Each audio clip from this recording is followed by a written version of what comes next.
আমি জয়চন্দ্র সরকার। আশা করি সবাই ভালো আছেন। আজকে আমরা ডিসি মেশিনের কিছু পার্ট নিয়ে আলোচনা করব। আসলে ডিসি মেশিন হচ্ছে একটি ইলেকট্রোমেকানিক্যাল ডিভাইস, বা এটাকে আমরা ইলেকট্রোমেকানিক্যাল কনভার্সন ডিভাইসও বলতে পারি।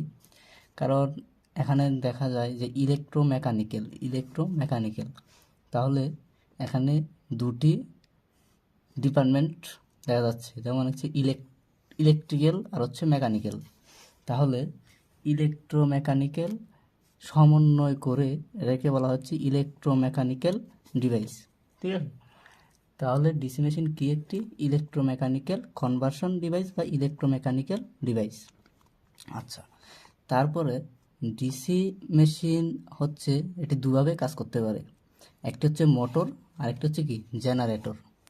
ওকে, তাহলে কখন মোটর হিসেবে কাজ করবে আর কখন জেনারেটর হিসেবে কাজ করবে? এখন যদি আমরা ডিসি মেশিনে ইলেকট্রিক্যাল সাপ্লাই দিই, ঠিক আছে, ডিসি মেশিনে যখন ইলেকট্রিক্যাল সাপ্লাই দিব তখন হচ্ছে আমরা আউটপুটে মেকানিক্যাল পাবো, ঠিক আছে, মেকানিক্যাল শক্তি পাবো। তখন যদি আমরা ইলেকট্রিক্যাল সাপ্লাই দিয়ে মেকানিক্যাল আউটপুটে পাই তখন সেটা কী হিসেবে কাজ করবে? মোটর হিসেবে কাজ করবে। ওকে, তাহলে মোটর হিসেবে কাজ করবে ডিসি মেশিন।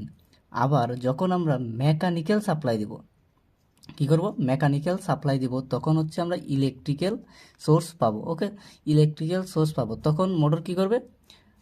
তখন ডিসি মেশিন কী করবে? ডিসি মেশিন হচ্ছে জেনারেটর হিসেবে কাজ করবে, ঠিক আছে। যখন ইলেকট্রিক্যাল সোর্স দিব তখন আমরা কী পাবো? আউটপুটে মেকানিক্যাল সোর্স পাবো। আর যখন মেকানিক্যাল দেব তখন হচ্ছে কি ইলেকট্রিক্যাল সোর্স পাবো। ওকে, তো যখন মেকানিক্যাল পাবো তখন হচ্ছে এটি মোটর হিসেবে কাজ করবে, আর যখন এটি ইলেকট্রিক্যাল পাবো আউটপুটে তখন হচ্ছে জেনারেটর হিসেবে কাজ করবে। আচ্ছা, আমরা মেকানিক্যাল সোর্স কোথা থেকে দেব? যখন আমরা কোনো টারবাইনের সাহায্যে ওই আর্মেচার ঘুরিয়ে যে ইলেকট্রিক্যাল শক্তি পাবো সেটাই হচ্ছে কি মেকানিক্যাল শক্তি দ্বারা উৎপন্ন ইলেকট্রিক্যাল শক্তি, আর সেটাই তখন কী হিসেবে কাজ করতেছে? জেনারেটর হিসেবে কাজ করতেছে, যা আমরা বিভিন্ন ডেকোরেশনে ব্যবহার করে থাকি, যে কি মেকানিক্যাল শক্তি দিয়ে ইলেকট্রিক্যাল শক্তি পেয়ে থাকি। আচ্ছা, এখন হচ্ছে আমরা কি কনস্ট্রাকশন অফ ডিসি মেশিন নিয়ে আলোচনা করব। কনস্ট্রাকশন অফ ডিসি মেশিন মানে কি? ডিসি মেশিনের নির্মাণাদি। ওকে, কনস্ট্রাকশন অফ ডিসি মেশিন। আচ্ছা, তাহলে এখানে কনস্ট্রাকশন অফ ডিসি মেশিনে কিছু আলোচনা দেখা যাচ্ছে, যে এখানে একটি চিত্র দেখা যাচ্ছে। চিত্রটা কি? এটা একটি ডিসি মেশিনের গঠন প্রণালী। ওকে, আচ্ছা, এখানে দেখা যাচ্ছে যে স্ট্যাটর, ঠিক আছে, স্ট্যাটরে অবশ্যই ফিল্ড ওয়াইন্ডিং থাকতে হবে, আর রোটরে কি থাকতে হবে? আর্মেচার ওয়াইন্ডিং থাকতে হবে। বা কেন? এখন এই যে আমরা দেখতে পাচ্ছি এই যে একটা গোলাকৃতি, এটা কি? এটা হচ্ছে কি ইয়ক অর ফ্রেম। আমরা ইয়কও বলতে পারি, এটাকে কি ফ্রেমও বলতে পারি। আচ্ছা, এরপরে এই যে দেখা যাচ্ছে এগুলো হচ্ছে কি? এগুলো হচ্ছে ফুল শো, ফুল শো, এগুলো হচ্ছে কি ফুল শো। তো এখানে কটা ফুল শো আছে? 4টি ফুল শো আছে, 4 পোল বিশিষ্ট ডিসি মেশিন। আচ্ছা, তাহলে এগুলো হচ্ছে কি ফুল শো। এটা কি এন ফুল, এস ফুল, এন ফুল, এস ফুল। ফুল সবসময় কী হতে হবে? জোর হতে হবে। কোনো বেজোর ফুল নিয়ে কোনো মোটর বা মোটর বলতেছি জেনারেটর ডিসি মেশিন তৈরি হবে না, সবসময় কি জোর ফুল দিয়ে তৈরি হবে। আচ্ছা, তারপরে এই যে কালো অংশ, ফুলের পাশে কালো অংশ, ফুল শোয়ের পাশে কালো অংশ, এটা কি ফিল্ড ওয়াইন্ডিং, ফিল্ড ওয়াইন্ডিং। আচ্ছা, এখন ফিল্ড ওয়াইন্ডিং কোথায় করতে হয়? স্ট্যাটরে। তাহলে এটা কি একটা? এটা হচ্ছে একটা স্ট্যাটর। ওকে, এটা হচ্ছে কি স্ট্যাটর। স্ট্যাটরে কি ওয়েল্ডিং করতে হয়? ফিল্ড ওয়াইন্ডিং করতে হয়। আচ্ছা, তারপরে এটা কি আছে? এটা হচ্ছে একটা ইন্টারফোল। ইন্টারফোল কেন? এটা ইন্টারফোল হচ্ছে দুটি পোলের মাঝখানে যে পোল স্থাপন করা হয় সেটা হচ্ছে কি ইন্টারফোল। আর ইন্টারফোল কেন ব্যবহার করা হয়? ইন্টারফোল ব্যবহার করা হয় হচ্ছে আর্মেচার রিয়াকশন দূর করার জন্য। আর্মেচার রিয়াকশন কি দূর করার জন্য যখন এই এনফোল ও সাউথ পোলে একটি ফ্লাক্স উৎপন্ন হবে, ফ্যারাডের ইলেকট্রোম্যাগনেটিক সূত্র অনুযায়ী যে একটা ফ্লাক্স তৈরি হবে, সেই ফ্লাক্স এন পোল থেকে সাউথ পোলে যাবে, আবার সাউথ পোল থেকে এন পোলে যাওয়ার চেষ্টা করবে। তখন যে একটা আর্মেচার রিয়াকশন তৈরি হবে, সেই আর্মেচার রিয়াকশন কমানোর জন্য কি এই ইন্টারপোল ব্যবহার করা হয়। আচ্ছা, এরপরে এই যে কাটা কাটা দাগ অংশগুলো আছে, এটা কি? এটা হচ্ছে আর্মেচার। এটা হচ্ছে আর্মেচার, যা হচ্ছে যখন আমরা কোনো শক্তি বা সোর্স ওই মোটর বলতেছি মেশিনে দেব, তখন হচ্ছে কি এই আর্মেচারটা ঘুরবে। ঠিক আছে, এরপরে আছে এটা হচ্ছে কমুটেটর। ওকে, কমুটেটর। তারপরে কি আছে? এটা হচ্ছে কি? এটা হচ্ছে শ্যাফট, যা হচ্ছে কি একটি শ্যাফটের সাহায্যে কি পুরো যে আর্মেচার আছে, তারপরে হচ্ছে এন পোল, সাউথ পোল, এগুলো আছে, সব হচ্ছে কি শ্যাফটের সাথে সংযুক্ত থাকে। তারপর এই যে কাটা কাটা অংশগুলো আছে, এই কাটা কাটা অংশগুলো কি কমুটেটর সেগমেন্ট। ওকে, কমুটেটর সেগমেন্ট। এই যে আমরা বলেছিলাম যে আর্মেচারের যে এই যে কালো অংশগুলো আছে, এগুলো দিয়ে কি করা হয়? এগুলা দিয়ে এখানে কি ওয়াইন্ডিং করা হয়েছিল? Field winding. আর এখানে করা হয়েছে আর্মেচার ওয়াইন্ডিং বা রোটর ওয়াইন্ডিং। ওকে, আর এটা তো বলেছি যে কি ইন্টারপোল। আর কেন ব্যবহার করা হয়? এটা হচ্ছে আর্মেচার রিয়াকশন কমানোর জন্য ইন্টারপোল ব্যবহার করা হয়। ইন্টারপোল কাকে বলে? দুটি পোলের মাঝখানে যে পোল স্থাপন করা হয় তাকে হচ্ছে কি ইন্টারপোল বলা হয়।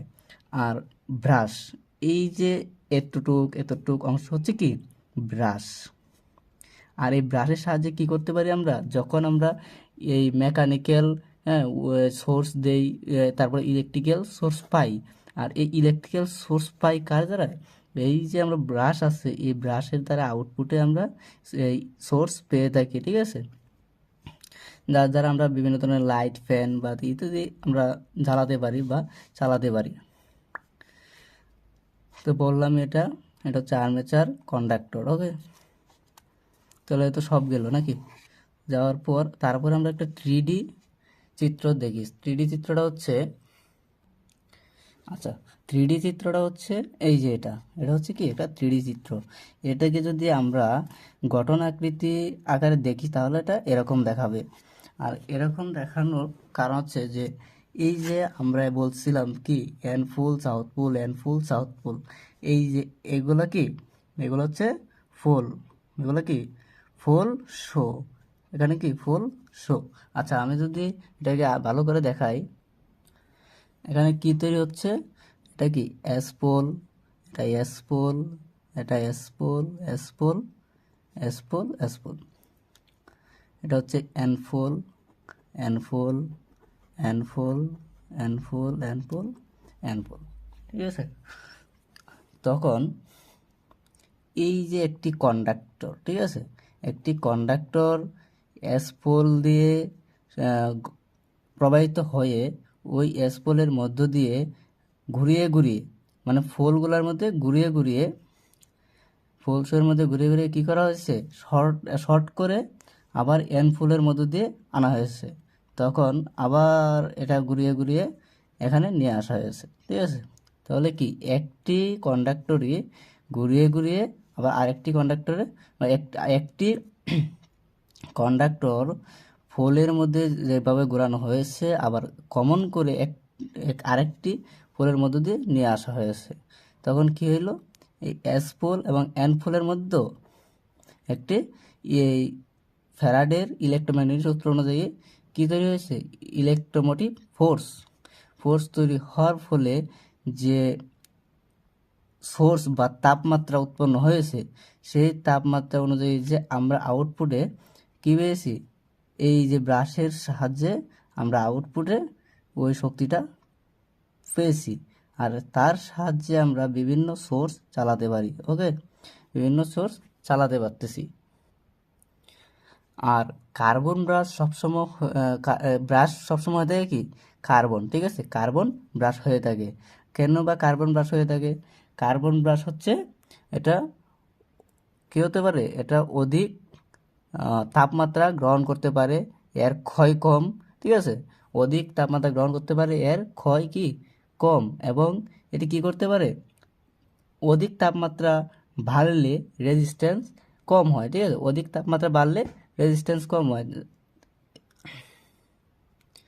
আর যেহেতু এখানে অধিক তাপমাত্রা হয় সেহেতু রেজিস্ট্যান্স কম হয়, আর যার জন্য রেজিস্ট্যান্স কম হলে আমাদের জন্য ভালো। আর যদি তাপমাত্রা কি হয়, তাপমাত্রা কম হয় তাহলে রেজিস্ট্যান্স বেশি হয়ে যায়। রেজিস্ট্যান্স যদি বেশি হয় তাহলে আমরা কি পাচ্ছি, তাহলে আমরা ভালো কি পাচ্ছি না, আউটপুট পাচ্ছি না। সেজন্য কি কার্বন ব্রাশ ব্যবহার করা হয়। অবশ্যই কার্বন ব্রাশ কয়টি ব্যবহার করা হয়, 2টি। আর এই কার্বন ব্রাশ 2টি ব্যবহার করা হয়। এরপরে হচ্ছে কি করা হয়, যে ফোল মানে ফোল শো কি বেজুর ব্যবহার করা যাবে, কখনো বেজুর ব্যবহার করা যাবে না, সবসময় জোর ব্যবহার করতে হবে। ঠিক আছে, এ হচ্ছে আমাদের আবার এই কার্বন ব্রাশগুলো কি থাকে, স্প্রিংয়ের সাথে যুক্ত থাকে। ঠিক আছে, এ হচ্ছে আমাদের কনস্ট্রাকশন অফ ডিসি মেশিন, অর্থাৎ ডিসি মেশিন নির্মাণের বিভিন্ন পার্ট বা অংশ। ভিডিওটি ভালো লাগলে অবশ্যই লাইক, কমেন্ট, শেয়ার করবেন। ধন্যবাদ সবাইকে, নমস্কার।